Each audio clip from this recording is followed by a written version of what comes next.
itu diganti pakai indicating block.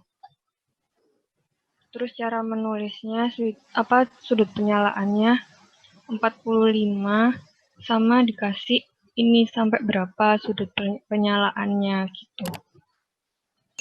Ini kan kalau dari teori kemarin 61,2. Terus ini saya buat 63,2. Maaf Pak, ini kemarin soalnya belum di save as. Oke. Ini.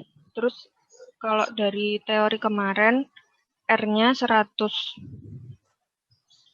sama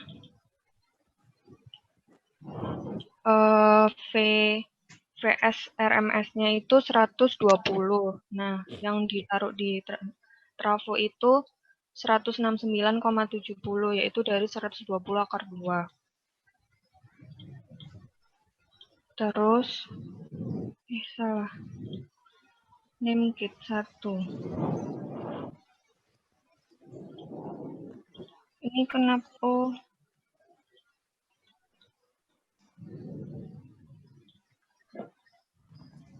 Ini.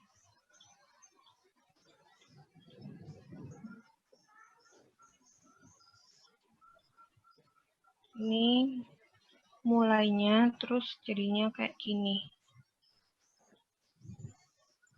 Yang kemarin kan kalau di teorinya, perhitungan teorinya itu agar didapatkan VO-nya harus 40 sama VO RMS-nya 75,6. Terus sudah didapat dari VS RMS 120 tadi, didapat VO RMS-nya 75,59. Terus VODC-nya 40 sesuai yang diharapkan. Kan kalau nggak salah di soalnya maunya VODC-nya 40. Gitu. Oke. Sudah sesuai sama perhitungan yang ada di contoh? Sudah Pak. Ini saya share ya. Oke, coba masuk ke gambar rangkaian tadi yang di basic. Oh iya.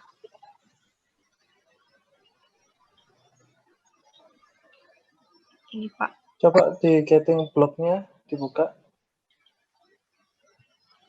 Nah, 63,2 itu diganti, coba. Diganti 80 misalnya. 80. Ya, coba di-run lagi. Ini Pak, apakah sudah kelihatan? Iya, sama hasilnya ya, persis ya? Iya, sama. Oke. Jadi kesimpulannya apa kesimpulannya? Kesimpulannya seberapa lebar kita menyalakan sudutnya itu nanti outputnya sama saja. Tapi berarti yang dilihat adalah saat sudut penyalaannya itu sendiri saja. Oke, berarti yang ada di teori sudah terbukti berarti ya? Iya. Oke, kemarin contoh soalnya cuma satu ya? Iya, tapi sama ada disuruh mencari 25% dari PDM. Oh ya, itu gimana? Jika dihitung, maka kita kalau mau mencari 25% dari VDM, harus mencari VDM-nya dulu. VDM-nya sudah dicari, ternyata 54 volt. Kemudian, ini berarti VODC-nya nanti seharusnya 13,5 volt. Dan ditemukan sudut penyalaannya 120 derajat. Ya, berarti sudah jelas ya, Sarah ya? Ya. Sudah jelas berarti ya? Iya, sudah Pak. Untuk simulasi ini ada yang masih kamu bingung? Insya Allah tidak Pak. Oke, berarti sudah jelas ya? Iya. Oke. Kalau untuk yang full sudah ada bayangan belum? Kan belum saya terangkan ya yang full. Menggunakan trafo Pak ya. Nah itu kita nyetingnya di sekundernya itu bagaimana Pak? Saya belum paham di situnya Pak. Ngatur di sekundernya? Ya, kan ada perbandingan itu, Pak. Heeh. NNL sama NS itu. Nah, coba sambil dibuka simulasinya coba. Ya, sebentar, Pak. Heeh. Nah, kira-kira apa fungsinya trafo di sini? Menurunkan tegangan. Nah, tanpa trafo gimana? Tanpa trafo bisa, tapi ininya diatur harus 120. Oke, berarti kan trafo ini sesuai dengan kebutuhan. Kalau misalnya kita pengen tegangannya lebih kecil, berarti kita pakai step down, gitu kan ya. Kalau pengen lebih besar ya kita pakai trafo step up. Nah, untuk perbandingan rasio tergantung kita kebutuhannya berapa. Nanti langsung kita rasiokan dari input dibagi output. Ini Gimana? sudah benar apa salah, Pak? Soalnya saya kemarin itu nyoba-nyoba.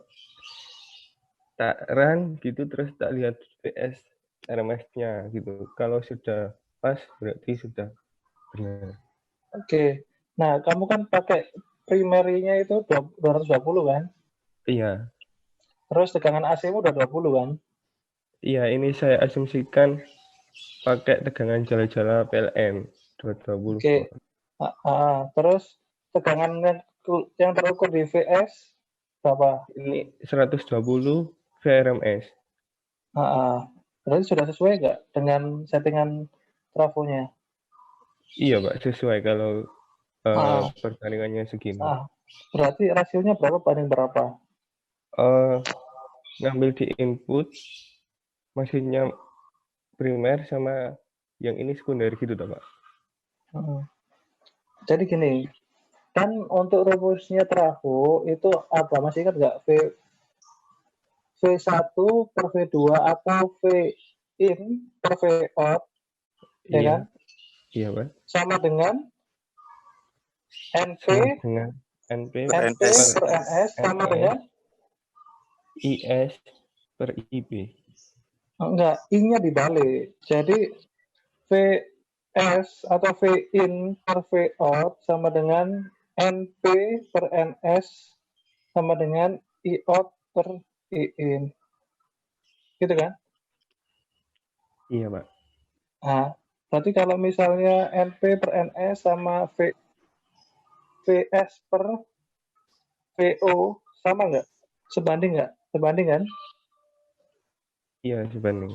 Nah, jadi kalau misalnya kita itu membuat, ini kan kalau kita bayangkan, trafo itu kan lilitan ya, lilitan di sisi primer, dan kita ngelilit lagi di sisi sekunder, tengah-tengahnya ada besi, lempeng besi, paham saya?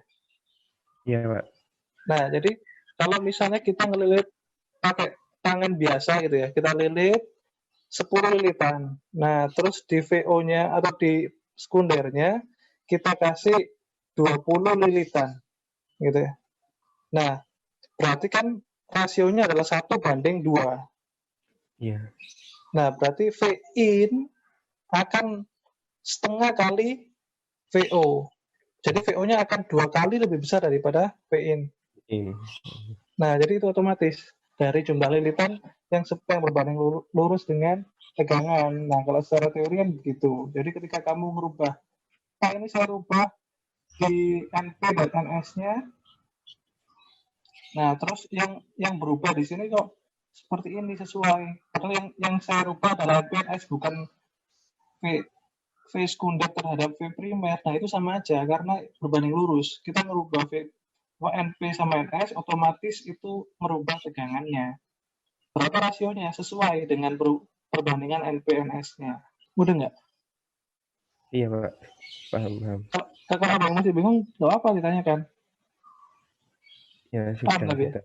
Ya, sudah Oke. tercerahkan. Nah, coba kamu buka example-nya ya di sini. Nah, ini buat gambaran. Example yang mana, Pak?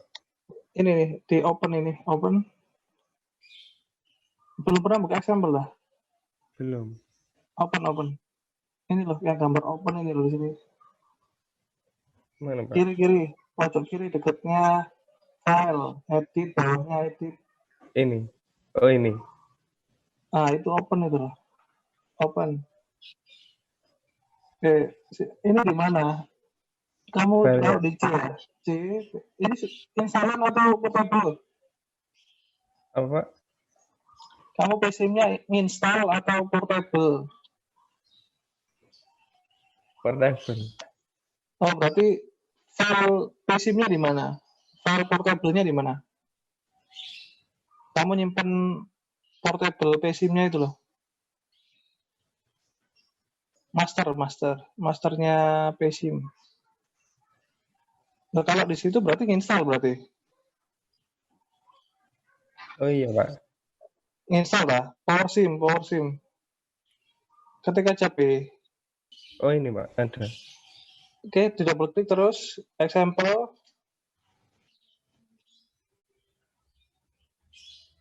Ketik di sini atau di AC atau DC itu aja langsung. AC itu DC itu loh, folder. Ini.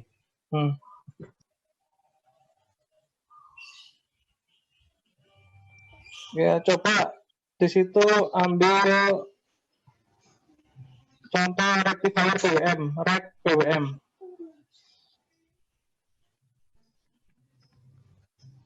Enggak, di situ aja langsung. Oh. Nah itu.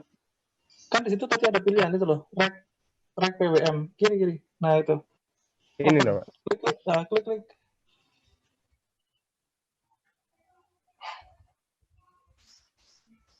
Oke. Jadi di example ini untuk semuanya ya. Kan di sini kan banyak sekali simulasi converter, bus converter, inverter, rectifier dan pengembangannya. MPPT semuanya ada di sini. Metodenya juga. Oke, itu salah satu contoh penyulutan rectifier menggunakan sudut alfa. Coba kamu klik yang ada lambangnya alfa.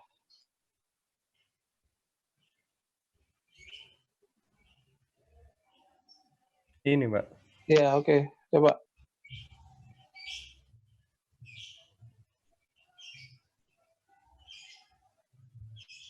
Oke ya, itu namanya alpha controller. Gitu ya, jadi langsung dia.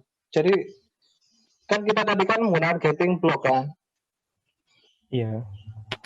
Nah, kalau ini kita menggunakan alpha controller. Biasanya kalau misalnya kita sudah main pemrograman atau ada algoritma dan lain-lain, nah kita bisa menggunakan ini. Ini salah satu pengembangannya.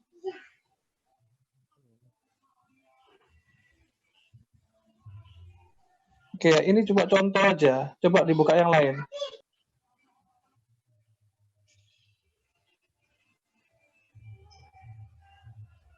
Coba di open yang lain. Enggak, simulasi yang lain maksudnya. Oh, di example tadi, Pak. Iya, open lagi.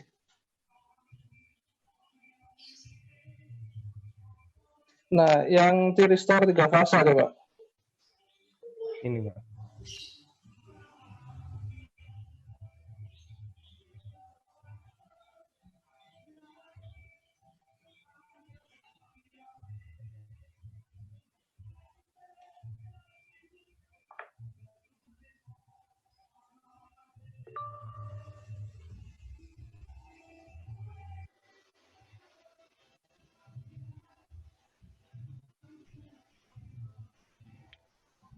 Iya, Pak. Sudah, Pak.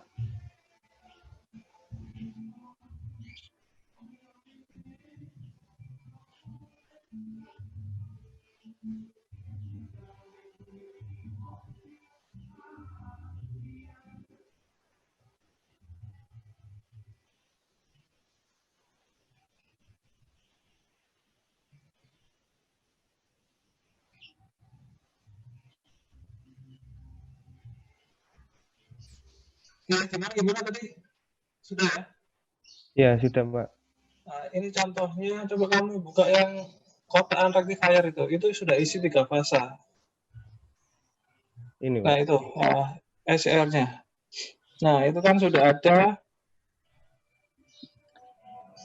Jadi posisi-posisi dari, maksudnya SCR itu atau T-Restore-nya adalah T-Restore langsung satu bridge 3 fase. Nah, terus coba di close. Nah, di situ ada BI. BI ini adalah controllernya yang nanti secara otomatis akan memberikan nilai yang sesuai. Jadi alfanya itu akan berapa yang ngatur dari BI.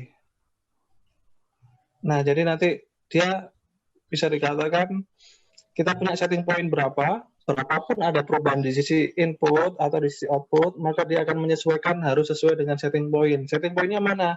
Yang di plus minus ini. Coba sebelah kiri yang bawah, dekatnya, nah itu ya, DC-nya. Ini. Sumber DC, ya, klik. Ini setting point nih. Nah, setting pointnya 100.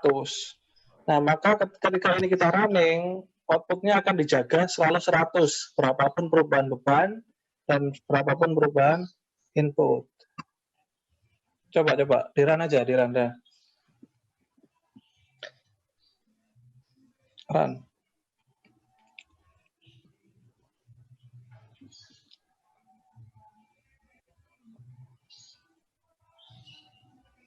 Oke, sudah keluar hasilnya belum? Iya, keluar, Pak. Mana? Coba diperlihatkan. Oke ya. Coba dilihat itu. Nah, dia kan menuju ke 100 ya. Berapapun ada perubahan, dia mau ke 100. Iya. Itu waktunya kurang itu. Coba time-nya diganti. Di simulation time coba dirangkaikan lagi balik. Di minimize. Nah. Oke ya. Nah, coba itu ganti satu aja, satu. Atau satu.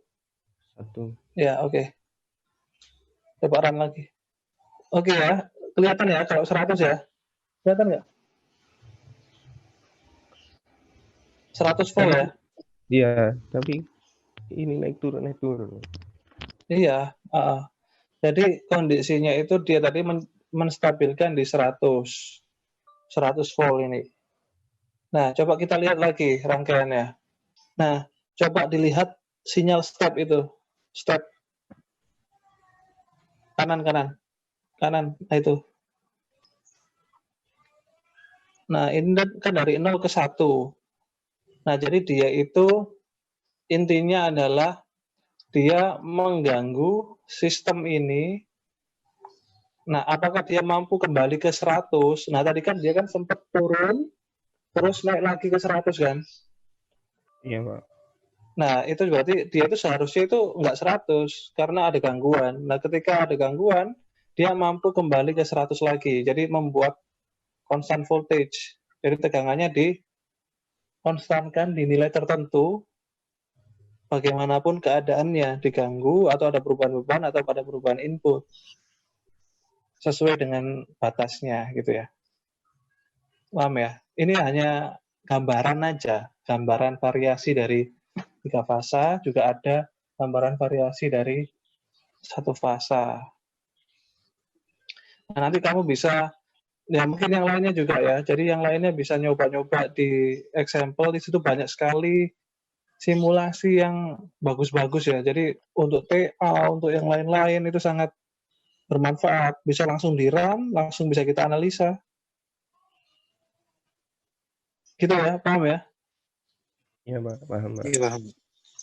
Oke, yang lain ada pertanyaan? Bisa di-stop gitu. Yang lain ada pertanyaan? Pak, saya mau tanya. Oke, silakan.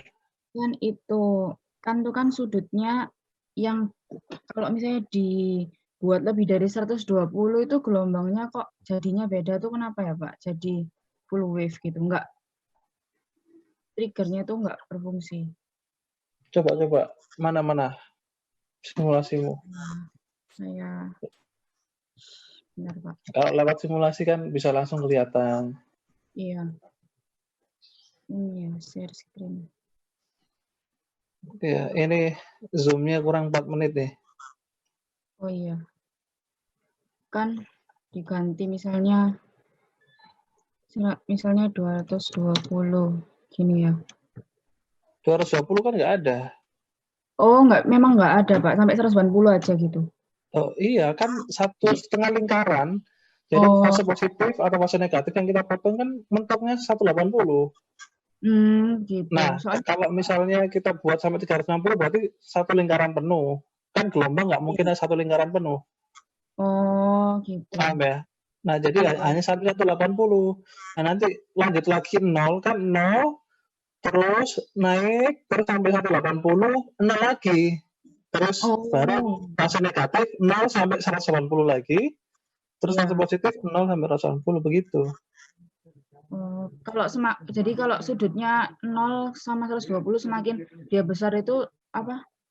V out-nya itu semakin kecil itu ya, Pak ya? Betul. Yang paling kecil itu ketika sudut tertinggi yaitu 180. Ketika sudutnya 180, tegangannya 0. Oh, iya. Nah, ketika sudutnya yang paling kecil yaitu sudut 0 derajat sama dengan uncontrol, tegangannya paling tinggi. Oh iya. Ya, gitu ya. Iya, Pak. Oke, sudah? Ya, sudah. Oke, yang lainnya ada pertanyaan? Oke ya, nah, mumpung kalian ini masih semesternya masih panjang, nah kalian bisa mempelajari eksempel-eksempel yang ada di PESIM. Nah, sehingga nanti ketika kalian sudah mau di semester akhir, sudah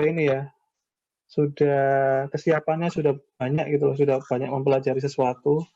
Jadi jangan hanya belajar mentahnya, tapi belajar juga pengembangan aplikasinya. Nah, di sini di PESIM itu banyak sekali gitu ya. Terus saya dulu itu waktu jadi mahasiswa pertama kali tahu bahwa di PESIM itu ada eksempelnya, pertama kali tahu bahwa di MATLAB Simulink itu banyak eksempel-eksempel gitu ya, elektroindustri terutama power. Nah, maka senang sekali. Jadi bisa di planning, sudah lengkap gitu ya. Terus bisa dianalisa. Nah, itu bagus untuk belajar gitu ya. Oke, ada pertanyaan lagi? Saya mau tanya. Iya, 1 kan menit. itu misal apa yang di PESIM yang sampel itu kan kita bisa nganalisa sendiri. Itu kan kayak mungkin ada yang baru-baru gitu Pak. Mungkin tadi ditambahin sama PI terus sama yang itu Pak Farid itu ngambil referensi dari internet atau gimana itu ya, cara belajarnya gitu Pak. Kan masih ada ilmu yang belum didapat gitu. Oh iya. Jadi gini ya. Ketika kamu mempelajari sesuatu yang kamu belum diajari atau itu akan diajarkan di semester berikutnya, nah maka kalian bisa belajar lewat internet, gitu ya. Tapi kalau masih belum ngerti juga, nah kalian bisa tanyakan ke dosen. Nah bisa juga tanya ke saya, gitu ya. Halo? Iya Pak. Ya. Nah terus gini ya, kalau dulu kan saya itu gabung sama asisten lab FA itu ya. Nah, di situ nggak ada yang ngajari, jadi semuanya belajar sendiri. Jadi kita itu di lab FA itu hanya sebagai tempat untuk kumpul aja, untuk belajar sendiri